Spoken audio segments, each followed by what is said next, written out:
Hello and welcome back to Jacob's Toys 5-minute figure reviews. Please do like, share, subscribe and all of those things. All support to the channel is very much appreciated. In this video we are taking a look at the very awesome Amazon exclusive Gorr the God Butcher figure from Marvel Legends by Hasbro. And this is one that I've kind of slept on for a little while. It's been out for a little while now, but I decided to actually pick him up because all the reviews I've seen of him look really awesome. So let's crack it open and have a look. Now this is of course the windowless packaging. We're seeing that on more and more of the Marvel Legends now, and it's kind of just become a thing of the norm. So I'm going to stop actually making reference to it soon because this is how all of our figures now come. Got these like kind of blind bag packets inside. You can't really tell what the state of the figure is until you've opened them up, but so far I've been relatively lucky. Now in this one here is of course the Necro Sword, a living symbiote, or the first symbiote, but I'm not going to spoil that too much. Go and read the comic, it's very cool. But as you can see here, he's got kind of like the black kind of symbiote bits leaking onto his hand, so that's a very good alternate hand. Here is the figure himself, and I must admit on first inspections he looks very cool. There's a lot of kind of new sculpted bits. There's kind of big feet there. There's obviously the head sculpts. There's this big kind of cloak thing as well. Now the thing to point out is on the rendering on the box it does look pinless, but it is in fact not pinless. What else is in this little bag? Well, we've got an alternate head. We've got an unmasked head, if you like. So a head without the hood, and he's got his kind of like long neck tendril bits. And I think that's my favourite of the two heads, I'm not going to lie. The cape that he's got is quite hard. It's quite stiff to pull that head off, so I have cut the video slightly there just to show you. But this is definitely my favourite of the two heads. I prefer the unmasked head. It's got a bit more expression in the face, and I like all those additional bits, kind of the long tendril bits that he's got, whereas on the other one they're kind of hidden away. But as I said, the cape is quite hard, it's quite rigid, so getting him into poses and kind of posing him up for your shelf or for action figure photography is going to be quite difficult because you're not going to be able to bend the legs too much before the cape hits the floor like that. So there we go. So I wanted to over bend the knees just to show you.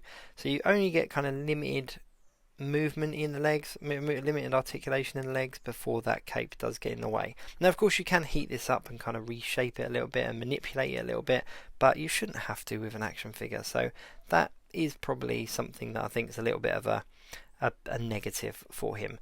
But I'm loving this addition to this extra hand with the Necro Sword. I think it's got some really cool detail in it, and it's really cool to see how he's kind of bonded with that Necro Sword like he does in the comic books as well.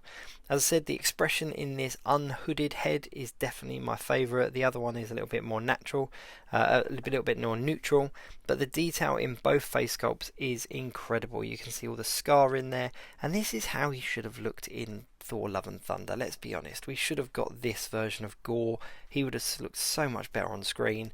I mean, I liked the version that they had in the film for the film, but I think that they really did the character a little bit sort of injustice. They should have made him a lot more kind of monstrous looking like he is in the comic books. But we did get this figure. Here are the pin points in the knees, in the legs and the arms. That, as I said, a little bit naughty of Hasbro on the rendering. It does kind of hide those a little bit, so it does look like he's pinless, and it's a shame that he's not. There's absolutely no reason why he couldn't be, and to be honest with you, I think if he was pinless it would have made this figure absolutely fantastic, and definitely a contender for figure of the year in my opinion. But with that said, I'm not going to get too caught up on the fact that he's got pins showing, because we are still getting a lot of figures that have got those pin joints, so it's not a big deal. But yeah, I mean, can't really ask for more. We've got the Necro Sword there, we've got it kind of, you know, the symbiote element to it, we've got the kind of cool cape, there's all the details there on his body, and the head sculpts are really cool. I think if I was going to ask for anything additional, maybe to have a couple more hands maybe, or maybe to have a Necro Sword that isn't done in this way, so that it is just a floating sword that he could hold in a different hand, or you could put with him in a display or something. But overall he is really cool. Now the size of him is a standard kind of 6-inch figure. He's not too tall, he's not too wide, he stood on the kind of the normal kind of sized buck. But yeah, overall he's just a really cool figure, and I'm really pleased that I picked him up. If you're a big comic book collector, or you're a big fan of the Thor figures or the Thor comic books line, then this is definitely a must-have for anybody's collection. But yeah, I think if you're a Marvel Legends collector and you haven't picked him up yet, then you could do, and you're not going to be disappointed. He is definitely a good figure. Now, as I said, it's a little bit stiff pulling these heads off because yeah, the joints have just kind of cooled down a little bit, so you can apply a bit of heat to make sure you pop them off a little bit better. But I just want to swap the head over so that I can show you the hooded head here. This is the much more neutral kind of looking version of him, and I don't think he would have the sword out using this particular head sculpt. So if you're going to use this one, I would say probably just have him with both of his hands. But me personally, I want to make him kind of look kind of battle ready, so I'm going to use the other head with the sword as well. But yeah, overall it's a really good figure.